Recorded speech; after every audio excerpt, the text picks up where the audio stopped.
It's your boy Mullah. This week out there, fire. We back with another one. All right, Unc. Go ahead. Let it rip. Brooklyn lost, man. So let's hear it. You would assess to any other superstar, and any the level of blame that you would assess to the greatest player on the planet currently is what Kevin Durant deserves. Oh, you mean Lagon? Whoa. Hold on, Skip. It's not your turn. It's my turn. Well, I don't need no. It's my turn. Let me speak because I'm going to turn the floor over to you. The way that you assign a superstar, the best player on the planet, has been established by one Skip Bayless. And it happened in game one against the Golden State Warriors when LeBron James was 51, 8, and 8. And Skip Bayless said, you gotta make you gotta do all this, yada, yada, yada. And in overtime, LeBron James didn't take a single shot. Well, Kevin Durant in overtime was 0 for 6, and he airballed the last shot. And I need to know why. You see, what happens is everybody was quick to jump on the bandwagon. Kevin Durant is the best player on the planet on Tuesday because he had a historic performance, and there's no denying that. But they asked him to do it again, and he didn't. They asked him to do it again, and he couldn't. Do you see what they asked Kevin Durant to do over the last 3 games? And let me say one more thing before all this gets lost. And I don't want none of this to get lost. Okay. Kevin Durant, the best player on the planet, had a 2-0 lead over Giannis. This is not a supers team. Giannis Antetokounmpo is a superstar, but this isn't a super team. You talk about how bad Trae Young shot. I'll see you, Trae Young, and I'll raise your True Holiday. Oh, okay, exactly. Shot 36%. Is that 36 better than the 39? Oh, I didn't think so. But anyway, back to my originally scheduled programming. At the end of the day, it's about superstars. That's what Skip Bayless always tell me. Superstars win this game. And if the guy is what you said he is, he should be able to do that. Now, Tuesday, we're talking about Jeff Green was 8 or 9 from the three-point line. All Skip Bayless want to talk about was boom, right between y'all, 49, 17, and 10. They say, you know what, KD? Since Kyrie is out and James Harden is still hobbled, we need you to replicate that again. We need you to do what teams have asked LeBron James to do for 18 years. So what you saw on Tuesday for Kevin Durant over 1 game, we've asked LeBron to do that. His entire career, series after series, playoff after playoffs, and he's done it. And when he starts to wear down at the end of the game and he doesn't come through, you don't give him a pass. So with that being said, unfortunately, Skip Bayless, I'm not going to be able to give your guy a pass, Kevin Durant, in this. They lost. Come on, Unc. You just can't wait for them to lose, bro. So you just open this up. How long you been had this on the side? You just can't wait to use this paperwork, huh? This game on his home court, which I told you he would, after having a 2-0 lead. Has LeBron James ever had a 2-0 lead and blown it? Yes, it's simple, yes or no. No. Yes or no, Skip? I don't know. I You do know. You must have looked it up. No comment. He had all those cakewalks through the East for all those years. So when you got cakewalks. You got to think about what your guy had. This is easy. He was going to have it. He was about to get Trae Young. He was about to get a banged-up Clippers. He could possibly get a banged-up Clippers. LeBron was injured. All these injuries, everything was set up perfect for him. Except he lost his other 2 running We don't do it. No. He's the best player on the planet. He is, and he proved it by far times 10 He once going again. home. Speaking of going home, what did ever happen to LeBron? I don't know. Is he coming back next year? Only thing, he got a head start. Because guess where KD is? The same place as LeBron. Shannon, you have my sympathy. No, LeBron flamed out in the first round against the Phoenix Suns. Your guy flamed out in the second round with a 2-0 lead. Got something to say or sell? So you're gonna hit the pop, huh? Just gonna drink the pop, huh? My guy had the biggest liability I have ever seen in playoff games, named James Harden, who has a checkered past in playoff games, as we well know, because they're still looking for him in Houston from that night in that closeout Game 6 that my Spurs went to Houston, and James Harden was an absolute calamity. He couldn't do anything anywhere, and my Spurs won by 40-something points that night in a closeout at Houston. He has a track record of disappearing. But this was way worse than disappearing because clearly James Harden was playing on what they all claim to be a pulled hamstring. How do you play 53 minutes. So I watched 3 straight games, and Saturday night he played 53 minutes. That's all the minutes, right? That's the whole game. He played every minute just the way Kevin Durant played every minute. And you know what I nicknamed him during the game? He was Logo James. It's not because he was shooting from the logo. He was dribbling on the logo half the night, or picking up the ball and holding the ball on the logo, looking for Kevin Durant so he could lob him some dangerous loopy pass at the end of the clock so that Kevin Durant could try to take PJ Tucker off the dribble with 4 seconds left on the shot clock. It happened again and again and again. It felt like James Harden was building a statue to himself, of himself, on the floor during the game because he played like a statue. He was a cardboard cutout. He should not have played 53 minutes because he was a disaster. He held the ball so long. He put them in so many late clocks. He had no burst. He couldn't dribble by anybody. You could put your worst defender on him because he could not get into the paint. And when he did occasionally by accident find himself in the paint, he was like, I don't know what I should do. Maybe I should just lob this up in the air and hope it goes in the bucket. And he made a couple of lucky shots, but his three-point shots weren't shots. They were throws. He had to actually throw his three-point shots. And he managed to go 5 of 17 from the floor and 2 of 12 from 3. Are you kidding me? It's horrendous. And there was one potential saving grace.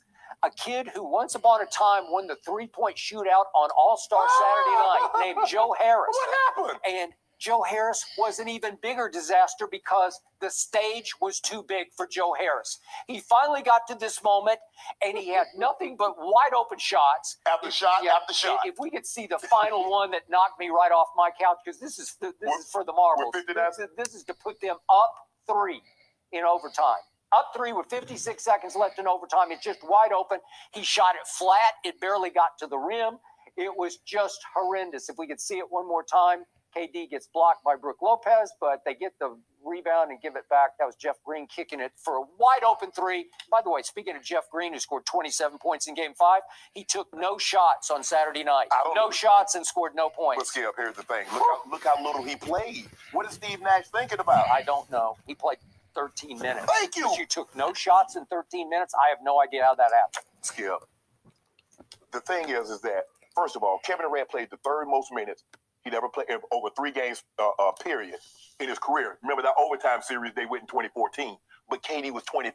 So you play him 48 minutes. You play him 40 minutes. You play him 53 minutes. And Skip, there were games during the season in which Kevin Durant and James Harden was logging a lot of minutes. And that was one series against Boston, Skip. Remember, he left them in, trying to send a message that they played 40 minutes when they didn't need to play 40 minutes. Okay, I give you that. All right, so it comes down to this. In regulation, Kevin Durant goes for 40 points, 40 more points with 13 rebounds and 5 assists, and threw in another block shot because he was guarding Giannis much of the night. Yeah. He just said, I got it. I'm 7 feet tall. I can do this. Right. And that's in, obviously, the 48 minutes. And then we get to overtime. He had 48 minutes. He had 48 points in 48 minutes. Yes, correct. So the point was that, I'm sorry, I'm looking at Giannis's line. It's 48 points with 11 rebounds. That's right. And he had a block shot and a steal. Okay, so the point is we get to overtime, and Kevin Durant is clearly absolutely gassed. No. Michael Jordan would never be gassed. Kobe Bryant would never be gassed. You told me superstars can't be gassed because I've said that about LeBron, and you said it can't be. So, no, that can't be an excuse. Come on, really? Well, payback, Skip. He using all your stuff against you in court. There you have it. Try again. You thought that he was No, Skip. But this ain't about what I said. I'm going about what you're the godfather of this. I take my cues from you. You said superstars can't get fatigued. Yep. So Michael Jordan, Kobe Bryant, and remember, we just had a topic last week. The greatest scorer of all time, Kevin Durant. So you can't use fatigue as an excuse because you never gave that excuse to LeBron James. The best player on the planet can't get tired. Go ahead. He is the best player on the planet. So he can't get tired. 48 more points, and he takes a shot at the end of regulation that's one of the great clutch shots in the history of professional basketball, And unfortunately, if we could see it one more time, he just doesn't quite get his toes beyond the three-point line. I thought it was game over. I thought when he shot it, it was good. And I'm celebrating until I see the video and the official right on top of his head. Obviously, he got his toes right, just barely. It's not even an inch on the line. It's maybe a half inch of toe on the black line. That's how close it was to you being cooked. You're over, and he made the shot, and that's all he had left. And again, he was playing a very good team. He was playing 1-on-5 the whole night. You know it, and I know it. But he had no help from nobody. No help. But Skip, hold on. When LeBron played against KD and he had that 51, 8, and 8, you didn't say that. You said he had him dead to right. So I don't want to hear that he's playing 105 because we've seen LeBron do that numerous times, and you never gave him that out. Did he not shoot the shot and make the late clutch shot that LeBron rarely makes? Rarely. The playoff says LeBron is the greatest clutch shooter in NBA history. That's what the numbers say, Skip. Since LeBron entered the league, nobody has missed more late and close shots or free throws than LeBron James. So I don't know. Well, who's entered the league at the same Skip? Who's played the most playoff minutes ever? LeBron. It's LeBron James. But the numbers, Skip, you say you like numbers because when Pro Football Focus throws numbers out there, you love them. So I'm just giving you numbers. The numbers say LeBron James is the best clutch shooter in playoff history. No. That's what the numbers say. They do not. That's what the numbers say. He the highest percentage of clutch shots, game time or game or to take the lead. Don't get me started on how many times he has passed up a late shot or getting fouled a la Ben Simmons because I don't want to have to go shoot those free throws. He's actually a worse late game free throw shooter than Ben Simmons. Stop doing that, Skip. Well, he just did. No, this ain't about Ben Simmons. This is about Kevin Durant. It's about LeBron James. No. You're the one who started on LeBron James. Your guy didn't get it done. Your guy had a 2-0 lead. He is the best player on the planet. You saw Game 5.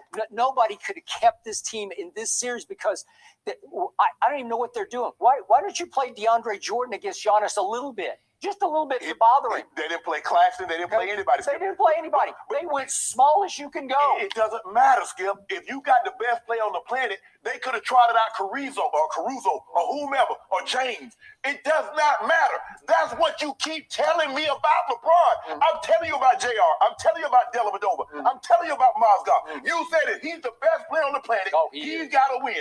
Kevin Durant is the best player on the planet with a 2-0 lead has got to bring it home, and he got Game 7 on his home court. He gave you two virtuosos, two all-timers in Game 5 and Game 7.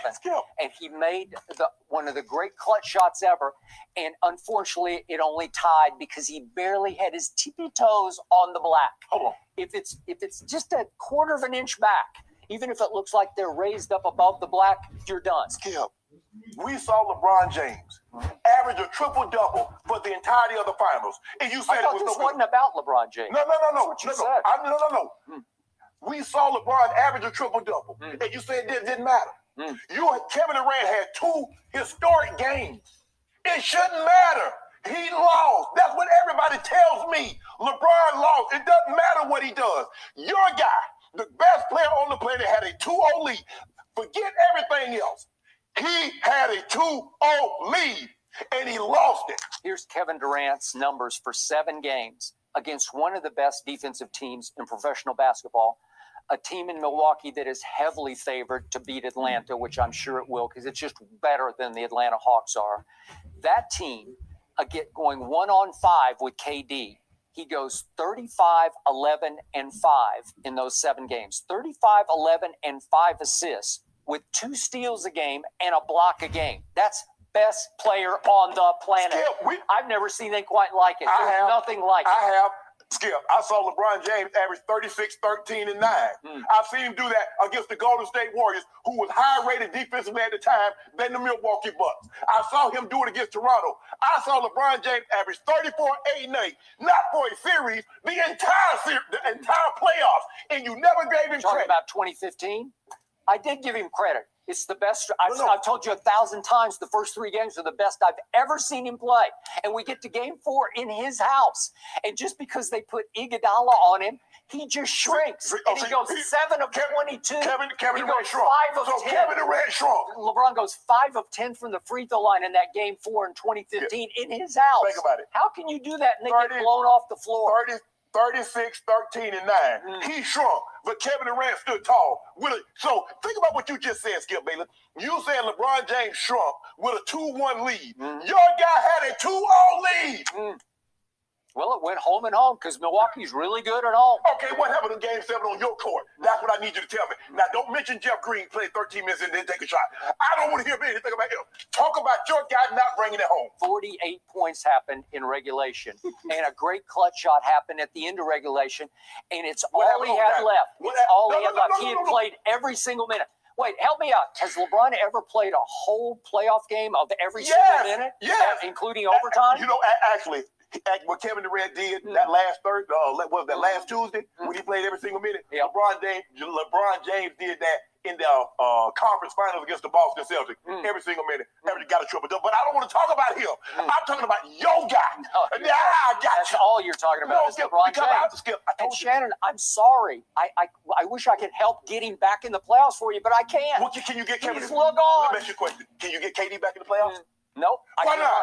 Because he barely tippy-toed on the line. That's all. Barely Tippy-toes. Yes, you told me. Did the ball go in? No. Did you not sit back and say the best player did it again? I remember in that very game when LeBron had 51, 8, and 8. He had 49 points at the end of regulation. And you said he didn't do anything. Now, I want you to tell me, how many points did Kevin Durant have at the end of regulation, and how many points did he end with? And tell me why he didn't add to that total. Go. He hit the wall. He'd been playing every minute of every game and having to do everything, including guarding Giannis. Skip, hold on. Let me get let's get this in perspective. This is the same Kevin Durant who in back-to-back years in game 3s at LeBron's house just beat the hell out of him. Just shot it right in his face. It's amazing. And guess what? Kevin Durant won the MVP of both those series. Yeah, but you see the difference? You see the difference when KD won MVP and he got Steph Curry averaging 28 and he got Klay Thompson averaging 22 and he got Draymond Green running everything. So, I'm not talking about what he did with Steph. Why did that whole team fly out to the Hamptons on July the 3rd to try to recruit Kevin Durant on July the 4th to come save us? Why do you keep bringing up that Draymond ran into the parking lot, fled in the parking lot crying, calling Kevin Durant, you got to come save us? Because everything I say is true. They did go search him out. They did. But guess what? He joined them because they could offer something that he could not get without them. Until he does it, everybody's still going to say Kevin Durant needed a super team. That's factual.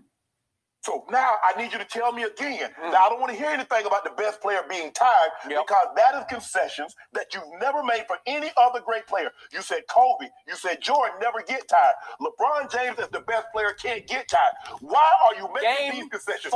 Game 4, 2015. All I heard on ESPN all day long the day after was LeBron just got too tired. No. That's all I heard. You. No, I don't know. This is you. I don't know what was heard. As a matter of fact, my TV went out that day. The day you talking about, my TV went out, so I didn't hear what they said. I heard what you said before it went out. Now I want to talk about you. The fatigue. Why does Kevin Durant get an opportunity to get fatigued when no other great historian, Kobe, Michael, and LeBron, never got that? Why does he get it? He just hit the wall because he had to do it for 3 straight games, play every minute for 3 straight games, and they're coming every other night, and he hit the wall because he thought, I got this with my clutch shot, and that was all he had left. And he might need just a touch of help, and the Bucks weren't much better in the overtime, were they? But Giannis kind of lucked in a little shot, a little in the lane. Over KD? Yeah, he just lucked it in. It bounced all around the rim and accidentally fell in. If you don't mind me asking, Skip, is this a new playoff format where they play playoff games every other day, or have they been doing this for the longest time? Well, I don't know. When LeBron was in the finals, it seemed like they'd get 8 days off. Don't do that, Skip. Don't do that, Skip. Don't do Skip. That's so undercover. Guys, I saw this story circulating on social media. It might make you crazy, Skip. Apparently, Kevin Durant does wear a full size bigger on the court to achieve that feather-like feeling. That was a story from Chris Harry a couple of years ago. He wears one size bigger, guys. If he hadn't been wearing that size shoe, maybe the entire game would have looked He'd like to be comfortable. Yeah, but that's a crazy thought. That much of a difference. I don't know if that helps or hurts us, but I thought that was really interesting. Thank you for watching. You can subscribe here to get the latest from the show, and be sure to check out more of the best clips from Undisputed, or go watch a few other segments from our other shows on FS1.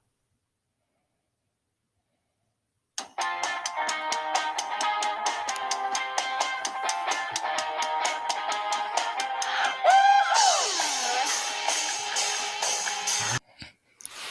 Well, yeah, this your boy Mullah. This we got that fire. UNK Shay don't want no let-ups if it's about LeBron. KD, he ain't got enough. He's not the best player on the planet. And guys, but hey, KD will be back next year, man. It is what it is. And we'll be back with another one. I'm out of here.